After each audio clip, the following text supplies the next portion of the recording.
Okay, so I'm Steven Scrivener.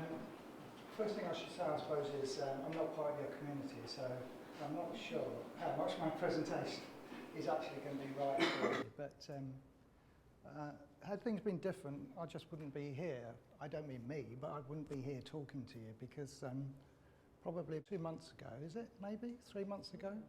3 months ago, Claire in the office came and said, "Can we get rid of these boxes?"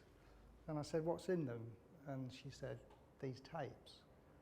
And I said, "Wow, I'm not sure I really want to get rid of them. Let me think about it." Then a few weeks later, she came back and said, "I found something we can do with your tapes. There's a project going on, and Betty would be interested in taking these tapes and digitising them." And that's how I come to be here today, just by that kind of accident. What the tapes record, and they're not complete actually, because, well, you'll see as I go through the project, they're actually tapes from a project that I started in 1989, I think it was. In the mid-80s, up until the mid-80s, computer science, I was a computer scientist at that time, computer science had focused exclusively on UAL, mainframe computers and desktop computers for individuals. So everything was designed for individuals to use, not for groups of people to use. And there was a there was a small workshop that happened in America with about 20 folk in it. And what they came together basically to actually explore the fact that although these computers were directed at us as individuals, most of our work is done collaboratively. So a lot of the work that we do is actually done with other individuals as well. But computers at that time couldn't support people to do that kind of activity. Now we're all familiar, so we got Skype and all sorts of things, but those things simply didn't exist at that period of time. So the whole move to produce a lot of the social technology that we get now and all this kind of stuff actually came out of computer scientists, sociologists, etc., thinking about how might we actually build computer systems that supported groups of people rather than individuals. And this project fell into that period, fell into that kind of mood, if you like. And what it was concerned with was, if we could support designers working together at a distance, the other big thing that became a possibility was that you could actually work at a distance. So that was another big factor in the drive, and that was that you developed this technology that would allow people to work even though they were separated.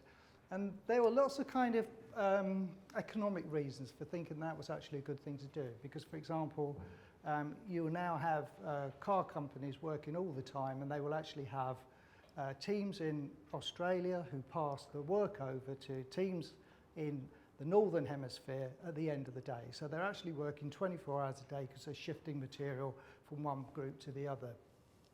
Okay, so the other thing that people became interested in was how, okay, it's going to support people, but it may not always be local. It may actually be at a distance. So this project was actually about what kind of technology do you actually need to support designers working at a distance. And this is what we called the full condition of the setting. And I'll just run it and let you see how it goes.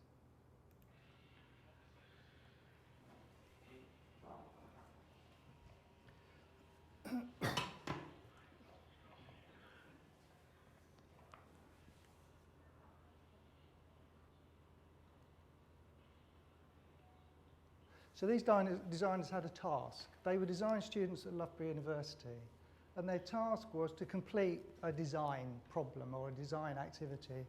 I think they had about 45 minutes, but they could work longer if they actually wanted. It was the kind of task that a student would be able to complete in that kind of period of time. We had quite a lot of pairs. I can't remember how many, but probably for each setting we had 6 pairs. So we ended up with, just for this setting, 6 hours of video, just for this setting. This is what we called the complete setting, because it was kind of modelled on what happens face to face. In other words, when we're face to face, we can see each other, we can talk to each other, and designers can share the same drawings. So we had done as a kind of reference for this work that we were doing supporting technology, we'd actually got another study which actually involved designers working around a desk, so they were face to face. So then we could compare what happened when they were working face to face to what they were working in, how they were working in this particular condition. There are a couple of smart things here to note. We thought it was smart anyway, and that is, I don't know whether you noticed that when they actually look at each other, they look as if they're looking into each other's eyes. I don't think they do it very often. So you can see him, you see, but he's actually looking, and when they look as if they're looking in each other's eyes. The camera is located on the top of the, where is the camera? You can't see it actually. Here is another monitor, and on that monitor, that's the monitor that this guy's looking into, okay? On the top of that monitor, there's a camera, so it's a bit like Skype. You know what Skype looks like? You see the top of people's heads, right? So actually what you've got is a half-silvered mirror here, so that when he looks through, he can see the screen. That bounces off onto the camera, so that actually it's as if you've located the camera behind the screen. So they're actually looking into each other's eyes, because we thought eye-to-eye contact would be quite a significant aspect of what actually happens in the process, because that's what happens in the process face-to-face. You see the thing where you put the money at the top? I think what's interesting as well about this is that it was done on 4 different cameras, and then 4 different tapes that were all put together. I mean, it's all curated. Yeah, it's a into massive... one, central thing, so you can see the whole, all the data in one place. Otherwise, they were on individual videotapes, and this was put together so that you could actually interpret it, because otherwise, if you looked at each of the separate ones, you weren't able to figure out what was going on, because it was separate heads. But basically, do you have one of the other conditions by any chance? Do you have one The other conditions are you just removed. You removed the video. Yeah, do you have one of those or not? I'd have to download yeah. Okay, don't worry about it then. You went all the way back to removing everything except the pad. They even just put the pad. I'll just go through that in a sec. Okay, so do we want to just shut this down? Right.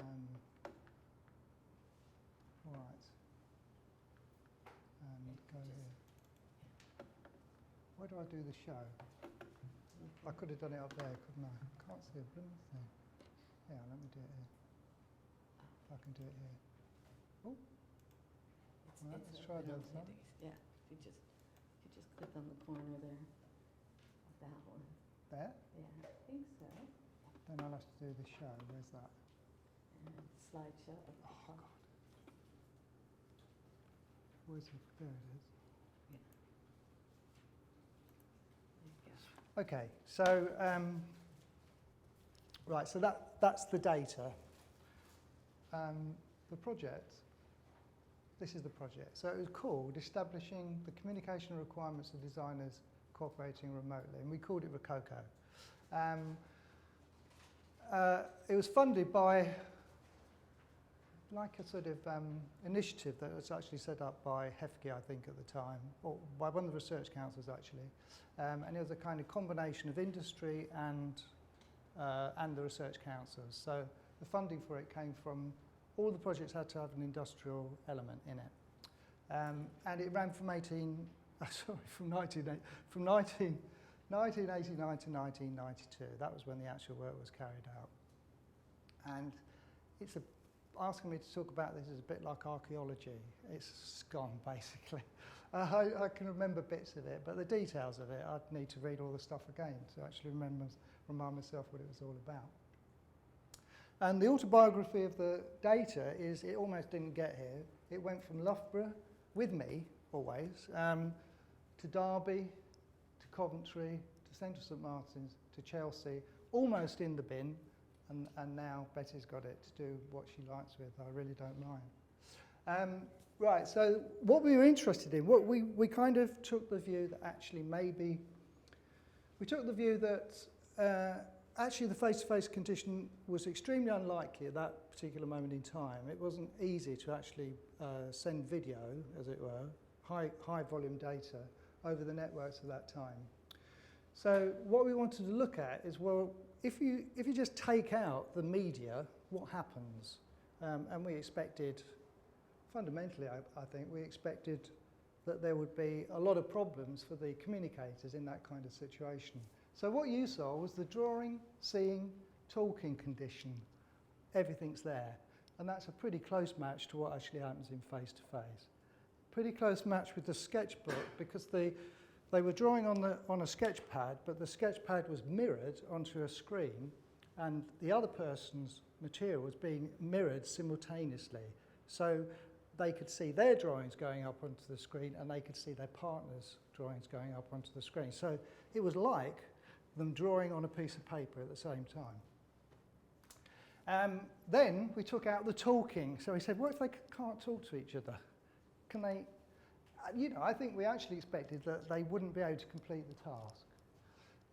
Then we took out, okay, so what if they can't see each other? They can talk to each other and they can draw, but they can't see each other. What then, have I got this right actually? No, actually, well, I've put a cross there and I've changed it over. Okay, so in this condition, they didn't, all they could do was to draw. They couldn't see each other and they couldn't actually talk. All they had was a sketchbook. So if they're going to talk, they're going to have to talk through the sketchbook. Okay. I suppose the main, so that was primarily what we were interested in. What happened to their performance when you took out all of these different things, okay? And the answer was not very much. Incredibly, even when they only had the drawing surface, they completed the task. And when the tasks were kind of assessed in terms of their quality, there was very little difference. We got no significant differences between the actual outputs that were produced in those different conditions. It took us a long time to actually understand that, but eventually we just understood it as the fact that individuals are extremely adaptable. We are extremely adaptable, and if you're actually given a task to complete, you'll do your very best to complete it, however difficult it is for you. And in this condition, people were actually inventing languages to communicate with each other on the fly. So they started to use small icons, they started to link things together by lines, etc., etc. If we as a researcher looked maybe at time 20 minutes into the thing and what data was actually on the sketchpad, it was just like mess. We couldn't actually make any sense of it. And yet, because they were in the moment and they were actually moving along with it, they seemed to be able to understand what that mess was. Okay, so that was our initial intention, and this is the work then that started to come out of that. So the first paper we produced was about the face-to-face drawing activity. So I said there was another condition that you haven't seen. So the first work that we did was actually just looking at that condition. So that was one entry into the data, if you see what I mean. I've got that in the wrong place. So this is all data where these are all papers where the ROCOCO data was actually used. Here's another paper, the use of design activity research in computer-supported cooperative working.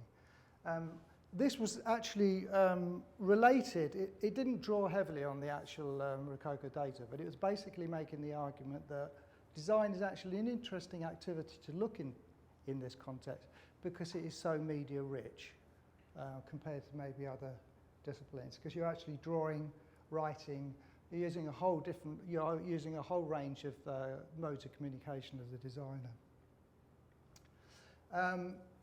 This paper actually was bringing together a whole series of experiments in remote synchronous design. So this one actually drew on the data as well. This work, so that work was basically about what kind of communication media do you need. This idea, or this project, actually emerged out of that data, and what this focused on was a different way of actually looking at the material. And it's a technique that we call breakdown analysis. And basically the idea is, if you're performing a task, you're immersed in the two people, so let's say two people are communicating and they're communicating about a task. If they're immersed in the task, the talk will be about the task. If there are any problems in the way that they're actually communicating with each other, then they will start to talk about those problems. So those kind of situations are what we call breakdowns. In other words, you're shifting out of the task and you're talking about the difficulties you're having in relation to that task. And there are all sorts of difficulties. There might just be environmental. A motorbike goes by, so you actually talk about the noise in this environment. In other cases, they would say things like, oh, I can't get this tablet to work, and stuff like that. So again, we were looking at the same material, but for a different reason. We were looking for breakdowns, and that isn't something that we'd actually been looking for before. Again, all the papers are largely re-looking at the material, but focusing on some specific aspect of that data. So here we're focusing primarily on the speech and drawing activity that's actually going on. This is actually looking at the data more broadly. And here we're just focusing on the shared drawing surface. So each time we focus on some particular aspect of it, we're actually returning to the data. One of the things that the system did was that it captured all of the drawings.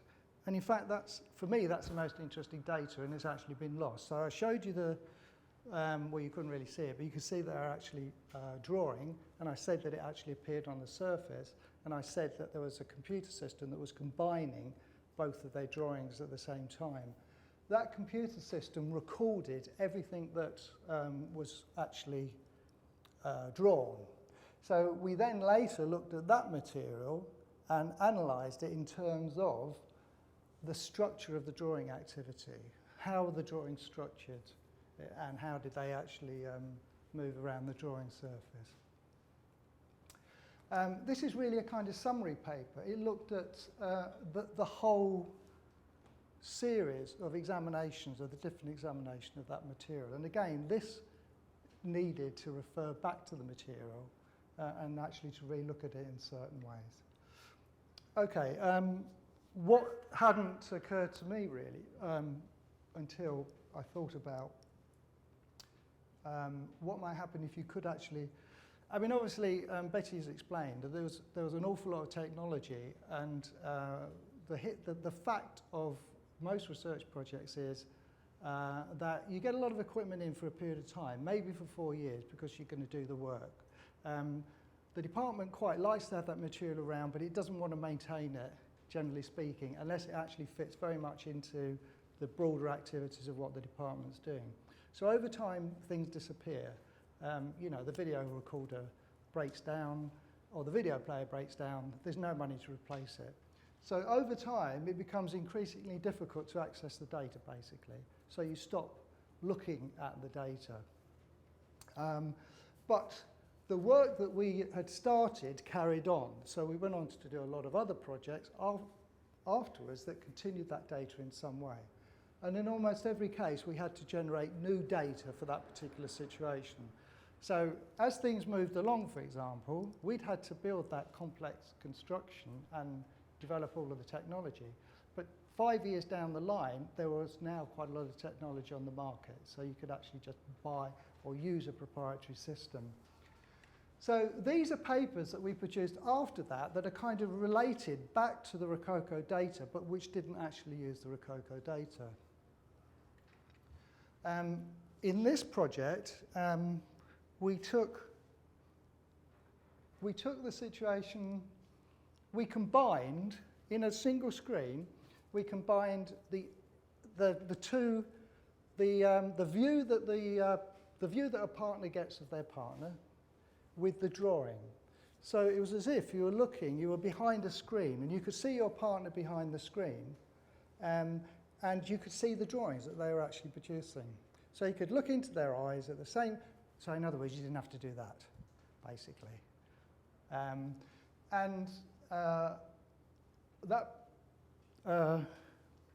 So that project put those two things together.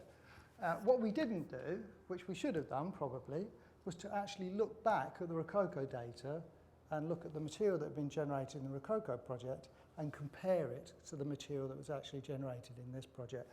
And the reason we didn't do that, I think, was just quite simply because by that time, already, it had actually become quite difficult for us to actually look at the data. It was in boxes. We didn't have the technology to actually display it and so on. And they weren't labelled. This is a different project. So we went on and did, this was that kind of setting is what the CCW world called at that time in the wild, which meant it's not quite in the lab, but it's not quite in the world, if you see what I mean. We then went on to actually look at projects where we had students working in Sydney, working with Sydney, Australia, working with students in design. So now by this time we'd got over the bandwidth problems. You could actually get technology that connected you from one country to the next. And here we were looking at students using the same kind of technology. But again, because the data had kind of become much more difficult for us to use, we didn't do any comparisons back to that material. So, in a way, the problem is that it's cumulative. So, in fact, it becomes difficult. Well, I'll show you another project, and this is students working between Derby and Barcelona and Amsterdam. Another project very similar to the Derby-Sydney project, but again exploring different kind of contexts and different kinds of setting.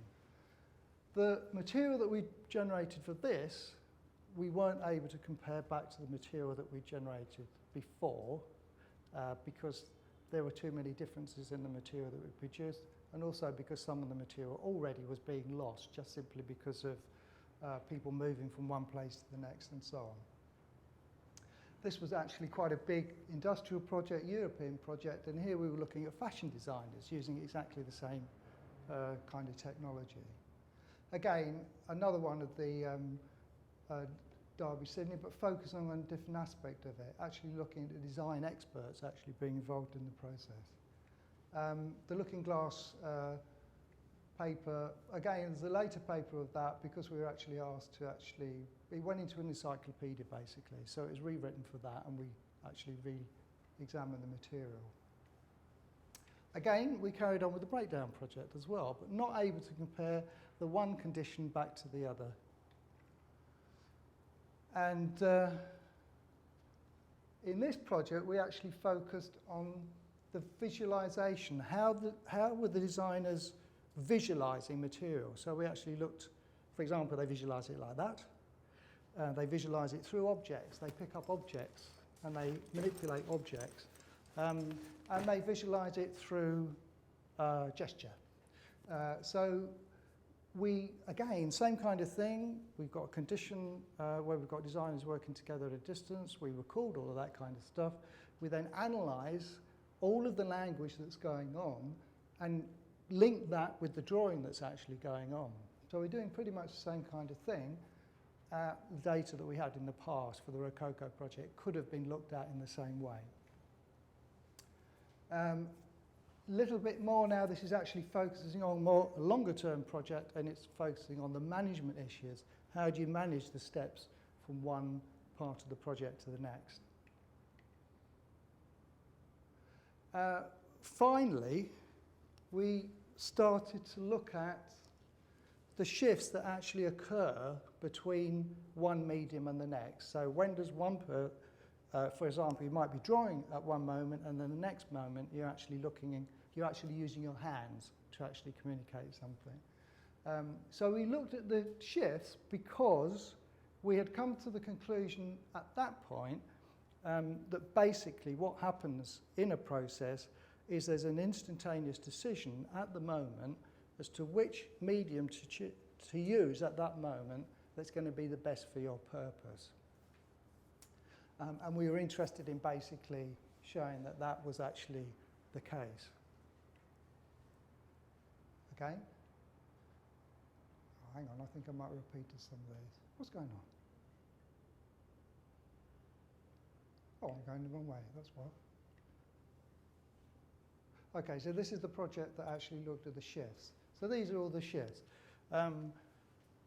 People are using video drawing, video gesture or video object, work surface drawing or work surface gesture, and these are the reasons that we found that they're actually using them. Emphasis, annotation, clarity, etc. So we're basically looking at how they shift between one setting and the next.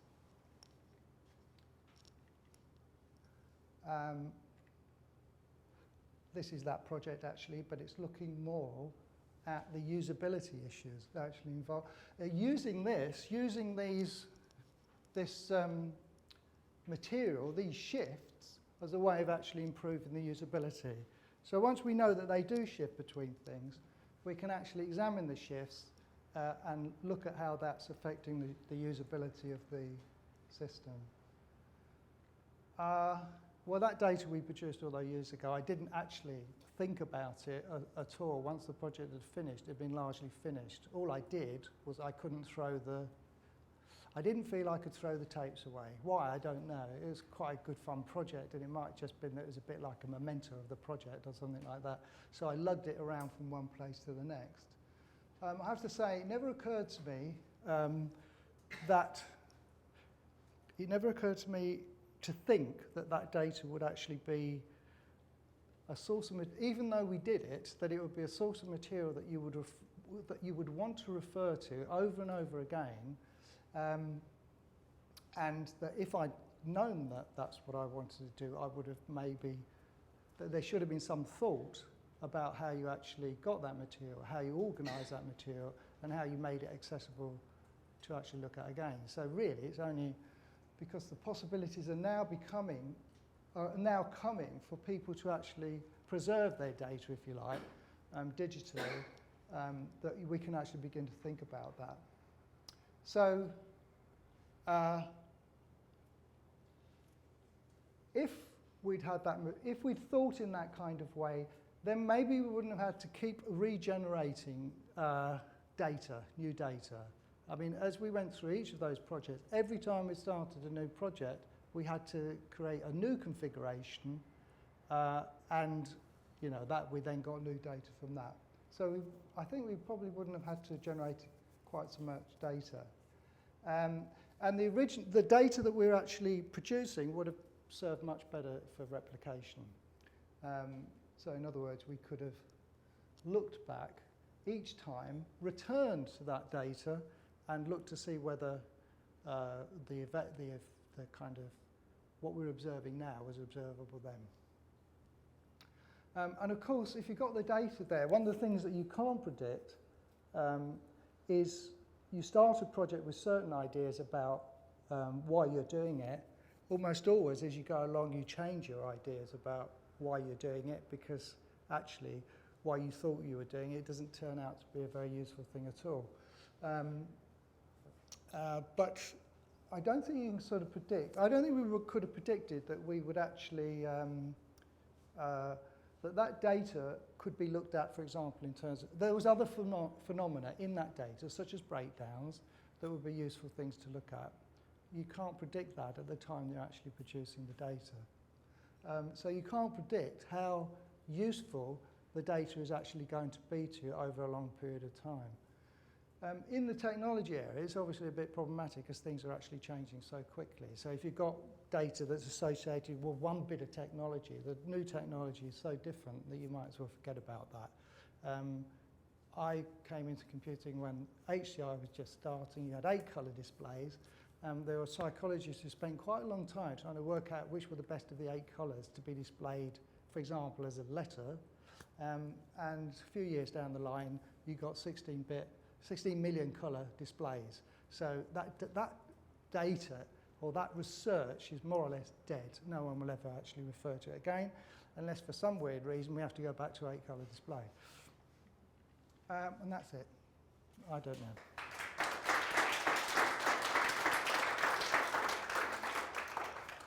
Thanks very much, Stephen. That was Okay. fascinating. And I've got a bunch of questions, but I Oh. won't use my chair's position just yet. Can I ask the audience, are there any questions or observations from Stephen's presentation? Can I also ask Robin to, just so we can stay on time, could you get set up while Stephen takes questions?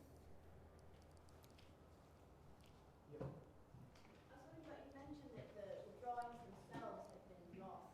Yeah. That was, you thought that would be Yeah. to keep those. Was that because they were not in digital form? Or No, they're actually, weirdly, they were digital form. really? So they were more digital form.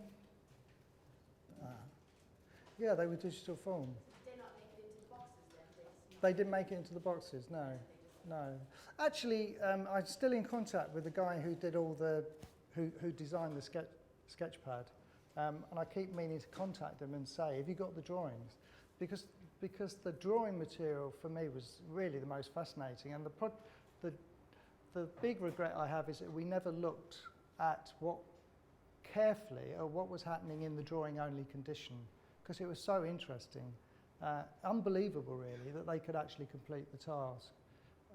And just amazing in terms of elements in the drawing that appeared that didn't appear in any of the other drawings at all. And those languages were invented on the fly. And that people can do that, you know, in the moment is an incredible, to me, is an incredible thing. It shows a level of adaptability, if you like, that's kind of remarkable, I think. And that's a big regret for me that data's actually gone, because I would quite like to look at it now, if you see what I mean. We could always do the study again, actually, but you know what I mean. It's really great to hear some CSCW work. All right. Being produced. I was wondering, because you said there was an industry aspect to Yeah. the projects that you were doing. Yeah. And, speaking to my own personal Yeah. needs and requirements around raw data and storage of raw data, and I work with commercial parts of collaborative projects. Did the industrial partners want at any time to store that I'm assuming, raw data that you have in that form? No, they didn't. I mean, these projects, the government, it was a government ambition to bring academics and industry together. So they funded a lot of these projects. And sometimes I don't know why the industry partners were actually in it. Because it didn't cost them an awful lot to be in, but they didn't get an awful lot from it. The ones that we were working with were actually a tablet. They were tablet creators, so they created a tablet.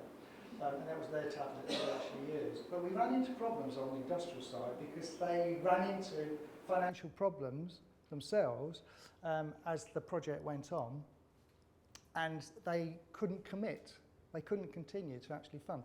So I had to go back to EPSRC and get them to fund Sean Clark, the guy who was doing a lot of the technology, because they were actually funding him. So for us, that experience wasn't terribly good because the industrial, and I think it was not to do with I think it was primarily to do with the fact that the ambition to work together is not the ambition of the workers, it's the ambition of some higher authority, basically.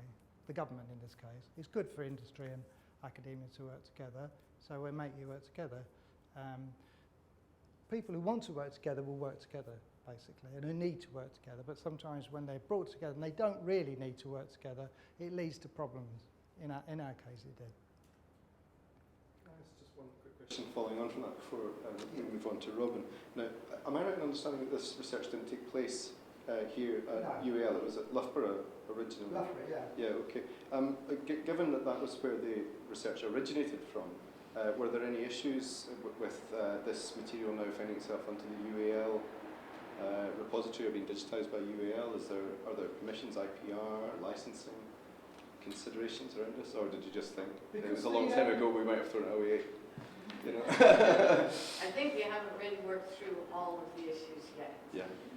That can, so, you know, because when you create that kind of data, first of all, finding the consent forms at that time are different, Oh, yeah. not as comprehensive as they are now. So in terms of data, there's all kinds of issues around that. And as well as, IPR, copyright information and any collaboration agreements. We haven't actually addressed all of it yet. As far as the data is concerned, I never really checked it, but as far as I can recall, the funding that you, in this context, the funding that you actually get is to the researcher, but it has to be done within an institution.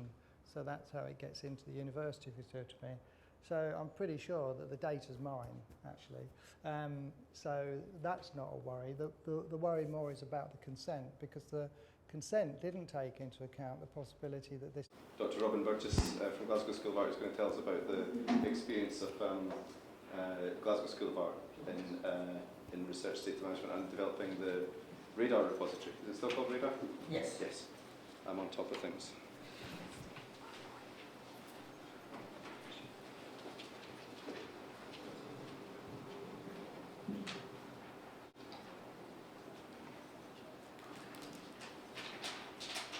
Okay, so I've travelled down today from Glasgow to present at this event, and I'm travelling back at 6:30, so I'm going to keep this quite snappy so I don't miss my train. Basically, I'm the Research Information Manager at the Glasgow School of Art, and within that role I have two hats. The first is related to our research repository, which is called RADAR, which stands for Research Art Design Architecture Repository. I've been heavily involved in the development of the system and subsequently now the management and further enhancements of the repository.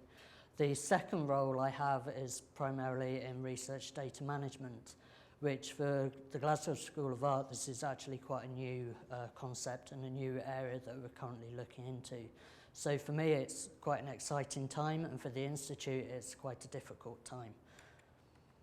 So within this talk, I just want to kind of comment on the status of data management at the art school at the moment.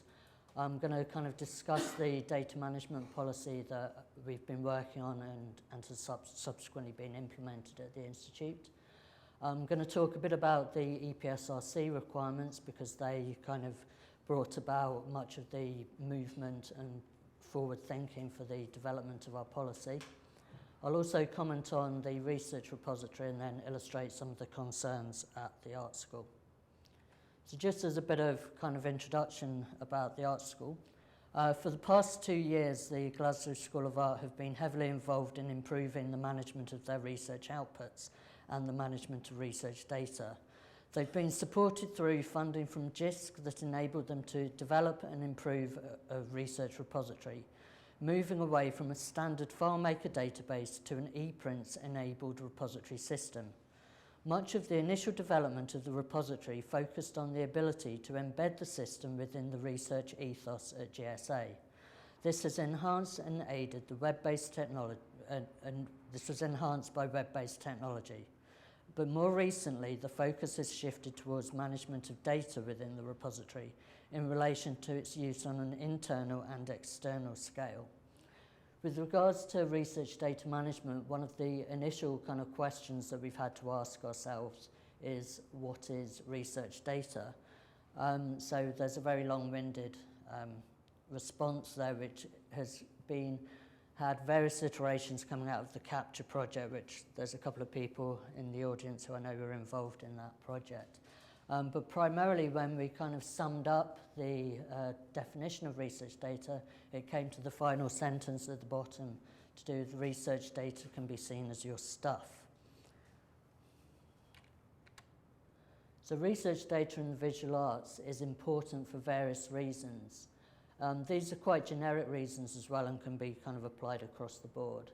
So managing research data or organising your stuff can effectively ensure you meet research funder expectations, make it easier to understand successive iterations of your research, make it easier to revisit your research if changes are required, for example by a journal editor or exhibition curator, enable easier access to your research for reuse in other projects, and avoid the serious implications of having to redo your research from scratch for if you actually lose some of the data that you've been storing. With regards to kind of the management of data, there's various aspects that we've been considering within the art school, which have come about from various checklists that the DCC have created to do with being able to kind of make sure when doing research funding bids that we're covering all the aspects required within a data management plan. So within kind of the data management plan area, the aspects that need to be kind of included are related to being able to actually introduce the context of the project that you're working on, be aware of the actual data types and the formats and the standards and the potential capture methods for the information and data that you're collecting. You also need to be aware of the ethics and any intellectual property rights of the data. You need to be able to kind of subsequently comment on access, data sharing and reuse of the information that you're collecting. You need to be aware of short-term storage and long-term storage, which is subsequently the actual data management side of what the information you're collecting. Also be aware of kind of depositing information for long-term preservation, such as the use of repositories or any other data management tools. You need to be aware of what resources you have available within your institute when it comes to the management of data. At the art school, there's myself and my manager. We've increased in numbers by 1, so we're now 2. From when I was doing the capture project previously, it was just myself working on this side of things, so we're kind of moving forward slowly. And then finally, you need to be able to actually review the context of the data that you're collecting. There's a link to the DCC there. Principally, kind of methods for managing data can be quite simple kind of ideas related to kind of the use of storage on computers, your server, USB devices, keeping things in boxes, filing cabinets. But more recently, kind of actual computer-aided software has been implemented, and for our purposes, it's been the addition of radar within the institute. So I'd just like to move briefly onto the kind of current status of where things are for the art school. One of the people in the audience here was at the EPSRC event up at Glasgow University a couple of weeks ago, so we'll have seen some of these slides already. Basically, in 2012, the EPSRC basically have stipulated that there is a need by 2015 for institutes to have data management policies in place, and when you do a research bid for the EPSRC to include a data management plan. We initially responded to the EPSRC request by informing them that yes, we adhere to their requirements and we will be working on the development of a roadmap as specified and the development of a research data management policy. For GSA, the research data management policy was one of the main outputs that came out of the Capture project, which was a GIST-funded project where we worked with University of the Arts London, Goldsmiths and the University of the Creative Arts to look at kind of the approaches within visual arts for research data management from the point of view of policy development, but also from the point of view of a kind of technical infrastructure for actually being able to kind of develop systems and approaches for the management of data. GSA, thankfully, by the end of the project, through kind of my hard work and collaboration with the other people on the project, we did develop a research data management policy which has been passed by the executive group at the art school, and it's currently in place, and it's been over a year now, so it's actually coming up for review.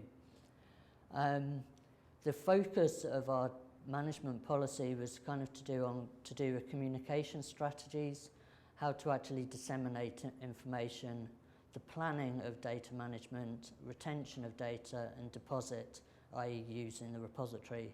But one of the main aspects was to do with the roles and responsibilities, both for the actual academics but also for the institute. Our management policy can actually be found on the new GSA library website, so you're able to go and have a look at that. It's also up on the DCC website. And it's primarily my role as the research information manager to kind of roll the policy out to the researchers within the school. So moving on briefly to our repository, which I've already said is called Radar. The screenshot on the right there is how the system currently looks. I'm pleased to say it was just a couple of weeks ago we actually finally got visuals on the system. Before it was just a grey blank space there. So we've made use of the work done by the Culture project, and our repository's been culturized, as the term goes, to allow images to be able to be viewed within the repository, which adds to the kind of user-friendliness of the system. Much of the support for the actual development of our repository has come from learning resources and IT in our research office. One thing that should be said about our repository is it's currently only an outputs repository. We're in the process at the moment for actually deciding the best approach for the handling of specific research data, the actual data that underpins the final outputs.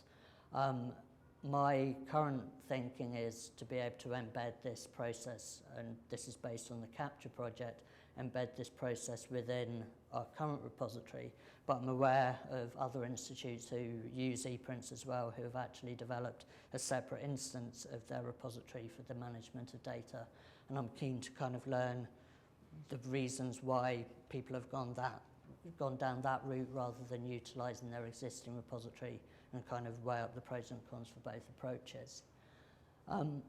With regards to kind of the repository and the Capture project, both these areas of work have led on to another project to do with research data management, that of the VADS for R project, which is to do with visual arts data services for researchers. The focus of this project, which is an AHRC funded project, is on helping PhD students and early career researchers in understanding the management of research data.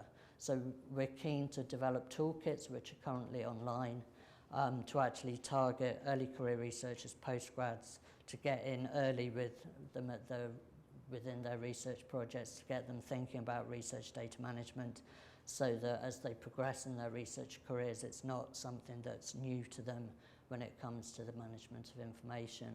And subsequently, there's a conference for VADS for R up in Glasgow on the 16th of June, and a follow-on one, the same event's happening on the 22nd of July in Epsom, where we're going to be kind of running a research data management workshop with a focus on research data managers, researchers, administrators, and the ability to develop research data management plans. With regards to kind of a roadmap, the EPSRC have specified they'd like to see what sort of steps institutes are putting into place for the enhancement and development of research data policies in their institutes. For GSA, it's been very much, we've just kind of dipped in and out of the requirements that EPSRC have specified, and we've been developing a roadmap for the actual enhancement of both research data management but also our repository. And as mentioned there, the support for this has come from learning resources. I'll skip over that.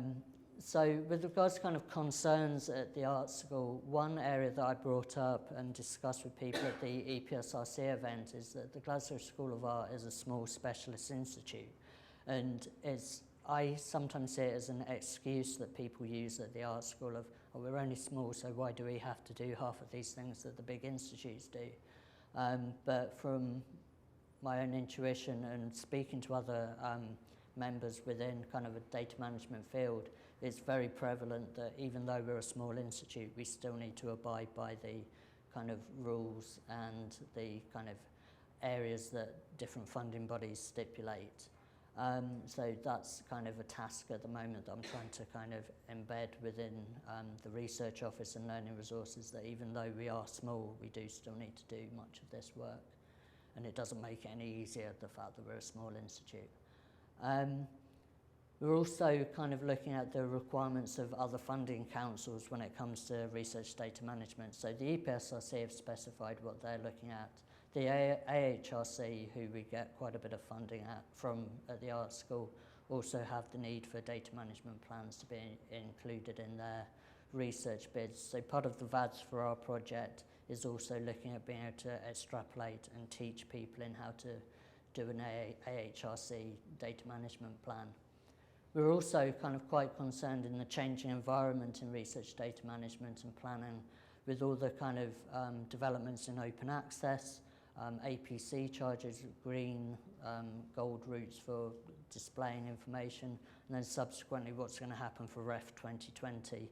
There's already talk of that we're going to have to be able to demonstrate and show research data, not just the outputs when we submit our research outputs. We're looking at kind of the continued support within the art school for this. As I mentioned, there's myself and my manager looking at this, but we're hoping to kind of engage with the kind of administrative people within the art school, but also the researchers. And we're planning a sort of kind of drop-in sessions starting soon with researchers to actually understand where they're at with research data management, what they know, what they don't know, so that we can start to target specific groups of people. And as I've mentioned, there's changing requirements. So kind of next steps for us is to kind of, we're doing a current review of data management in the art school. As I just mentioned, we're going to be rolling out various workshops and focus groups with individual researchers and groups of researchers. I've also been developing short briefing papers related to the importance of data management, piggybacking on the documents that the DCC have produced. I've tried to distill them into one-page documents rather than slightly longer documents. We're also looking at an implementation plan for data management and a communication plan for being able to kind of get staff and students on board. And also much of the teaching that happens within the art school covers data management as well. There's kind of, we've got a strategic planning day for the art school coming up in June, and part of it's going to also include the importance of research data management and the roadmap. And just as a final thing, I've put in a book proposal with Facet for a book related to visual arts data research, so a book focusing on data management in the visual arts. And that's that.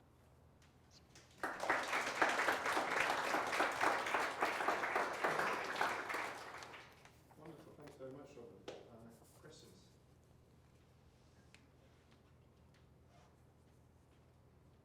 Well, I have a question for you, Robin. Now, I know that Glasgow School of Art has thought that was a booming voice. Glasgow School of Art has a relationship with Glasgow University. Yes. And that there are some courses which are provided, such as product design engineering, and indeed, I imagine you have a number of relationships with industry and things like the Digital Design Studio. Have these relationships had an effect, an influence on the way in which you've approached policy or other aspects of research data management? It's a very good point, actually. To be honest, it's not an area that's cropped up in kind of the areas that I've been looking at, because much of kind of like the Digital Design Studio, they kind of see themselves as a separate little entity to the rest of the institute. So I think one of, like I was mentioning about the next steps for us is to engage further within the school. So I think the points you've raised there would be quite important for me to kind of engage with the members of that team and our knowledge exchange team in the research office to actually see where and how they're managing the information that they're collecting and how that then subsequently affects the school as a whole. So I have to say I've not looked at that, but it's a good point and one I'll make note of. So. Hi, I just wanted to ask a little bit if you could talk. I just wanted to ask if you could talk a little bit more about the connection between research data and research outputs. And do you mean research data in terms of the data management of both the institution and how the individual fits within that? I'm just trying to think of the shared responsibilities. Sure. I think the way we've been looking at it is our repository at the moment, it's storing the things like, so it's the journal articles, it's the photograph of someone's painting, it's the photography, it's the architectural drawings. So that's the actual research output as it stands. But what we've now been engaging with the staff is to actually ask them, so you've got this architectural drawing, how did you get to that final drawing? So what were the steps involved to actually get to that drawing. So have you got initial sketches? Have you got photographs of the location of where that building was going to be built? So it's kind of almost the story behind the output is what we're now asking and engaging with the researchers as to whether they've collected that information, that they've actually kept hold of it, and whether they would subsequently be willing to kind of share that within the system that we're hoping to kind of move forward with. Can I just ask, does that relate to the term rolling impact? Yes, yeah. There's a question at the front. Do you have any views about how much you keep and how much would be linked off-site? Last week held a similar sort of review and a meeting where Martin was talking, and we had an interesting discussion about link rot. Okay. And links going down. So any views on that? It's a big task, basically, I think, to do with like how much information we are going to store and how much we're able to store.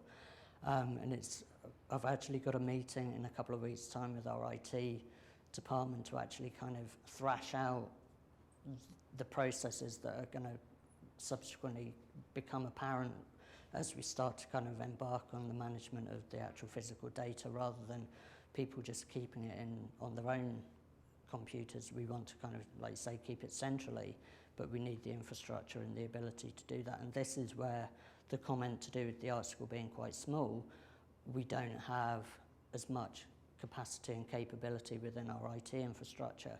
So it is going to be something like you mentioned about off-site data storage is probably going to be an area that we'll have to look at. And Martin mentioned the Digital Design Studio. They produce reams and reams of data because they do a lot of modelling of the human head and anatomy and medical sciences work. So they've got lots and lots of kind of numerical data which they cannot store within the kind of GSA server and institutional kind of context, so they do it externally. So I think for the art school it's going to be kind of weighing up the pros and cons of keeping everything internal with regards to what we can manage logistically with our resources, but then also looking externally as well. But it's a big task. I think it is a question which is disproportionate in the visual and creative arts, especially in small institutions, which is that the diversity of materials and the diversity of types of material, which you may want to keep, is in inverse proportion to the size of the institution which is producing them, and therefore the budgets which are available and the effort which is available to actually manage that. So determining the cut-off point between what is a must-have, we must keep this because important publication or other output depends on it, to what is nice to have. And I know that's something that here at UCA there was an issue about what do we actually commit to looking after from our researchers. If we say everything, then we'll have a queue at the door at the digitisation unit that will be spending a lot of time and resource on this stuff if it's possibly non-essential. So that's something which is, in my view anyway, something that the creative arts focused institutions have to deal with much more than the imperial colleges, let's say. So it's also the amount of space that it takes up. Just that video could be, well, the first version of the video that we digitized off the tape was 20 gigabytes. Yeah. We managed to sample it down to 1 gigabyte, but we actually have about 51 gigabytes videos. Well, that's a lot of space just for one little part of a project. I mean, if that was a whole project, that would take up a whole server. But then you have to decide which disciplines or which particular projects, more likely on a project-by-project basis, do you need that really high granularity? If you're doing brain scans or something like that, you want every little bit of that detail. You want every slice of When you're digitizing a VHS tape, you can probably get away with a little bit less, although you're losing a lot to start with, just by going from But it's like VHS Steven to... said, you may want to be looking at different things about that video. That's it. So you want to be able to keep everything. You may be wanting to look at the minute movements of their hands on the pad, and if you've decided you're not going to keep that part of it, then you've lost that. So later on, so that's what a fundamental problem of economics, unlimited desires and limited resources. Exactly, well that's my point, that's the management, research data management, surely, and has your policy got those controls in it about who will access the storage of research data management, research data of GSA? Why are you opening it up to all researchers? Because that's where you've, we couldn't do that here, we decided not to do that in our policy, part of our policy, because the storage would just be phenomenal. Yeah. So we focused it on particular funders where there's a requirement for research data management plan. Right. I think our policy at the moment is quite open. It is quite broad. We've not really focused in on specific aspects. So it is kind of more almost a generic. We would like this sort of to be the approach that researchers take. However, there have been discussions to do with, right now, like with the EPSRC requirements, now we need to focus in on the specifics of this element, so almost the development of like subsidiary plans. So we have an overarching plan, but then there's kind of feelers coming off it that focus in on, say, the actual physical management of the data, so storage, that side of things, preservation, and then looking at the kind of reuse as well, so kind of breaking it down from that point of view. So at the moment the policy is quite generic. It's like, we want you to deposit your research outputs into the repository, but it doesn't then go on to the kind of more specifics. If a research has additional questions related to that, the intention at the moment is for them to kind of come to either myself or the research office and discuss kind of anything else. It seems to me that within the policy, unless you've got some criteria for selecting which research projects within the policy, then once you've accepted one researcher, it's going to be Some sort of official. Yeah, I think one thing that process. we've done, and we did this during the REF process, we got a lot of staff to do kind of a portfolio for the REF to giving them almost free rein to kind of really go into depth and describe what they've done from a research output, and they really enjoy doing that. And I think we've got much more support from the researchers from the point of view of they're now aware that if they display their information in a nice way and it looks good to them, and subsequently it will look good on the website, it will look good to the institute, and it will create more of a buzz around their research. So I think, like you say, it's difficult. We can't really say, right, you have to do that. We need to be a bit more open with it because we are a creative industry and we're working with a lot of creative minds, and we might have a different approach to how they want to kind of display their information. It's certainly an issue which is very important in the creative institutions, but it's not by any means limited to them. There was a case study, I can't remember the details of it, but it was from anthropologists, ethnographers who were saying that they didn't want to self-censor as they were creating their handwritten records of things, because that was part of the process. They wanted all of their raw data to be digitised, and they wanted it to be made available to absolutely nobody other than they themselves. So they wanted the world, but they didn't want to provide it to anyone else. And they spell out the reasons from their own disciplines and the reasons from the specific groups that they were observing as to why it was not appropriate to give this stuff out. So it's something where there are little pockets of research data management that you think this is different in the arts, and there certainly are, but another aspect of research data management that's particularly important in the arts but not limited to the arts is non-digital information. We can learn in the arts from the biosciences, from geosciences, etc. In some of the biosciences, your research repository will be a fridge. In geology, it's the rock samples which you've got lined up around your walls, etc. So it's about finding these little problems, but also not solving them in a siloed way. I think that's one of the most important things. Okay, so we've gone a little bit over time, and I'm sure everyone's looking at their watches nervously going, I'm going to have time for a glass of wine before my tuber out, and the answer is yes. So I'd just like to thank Robin and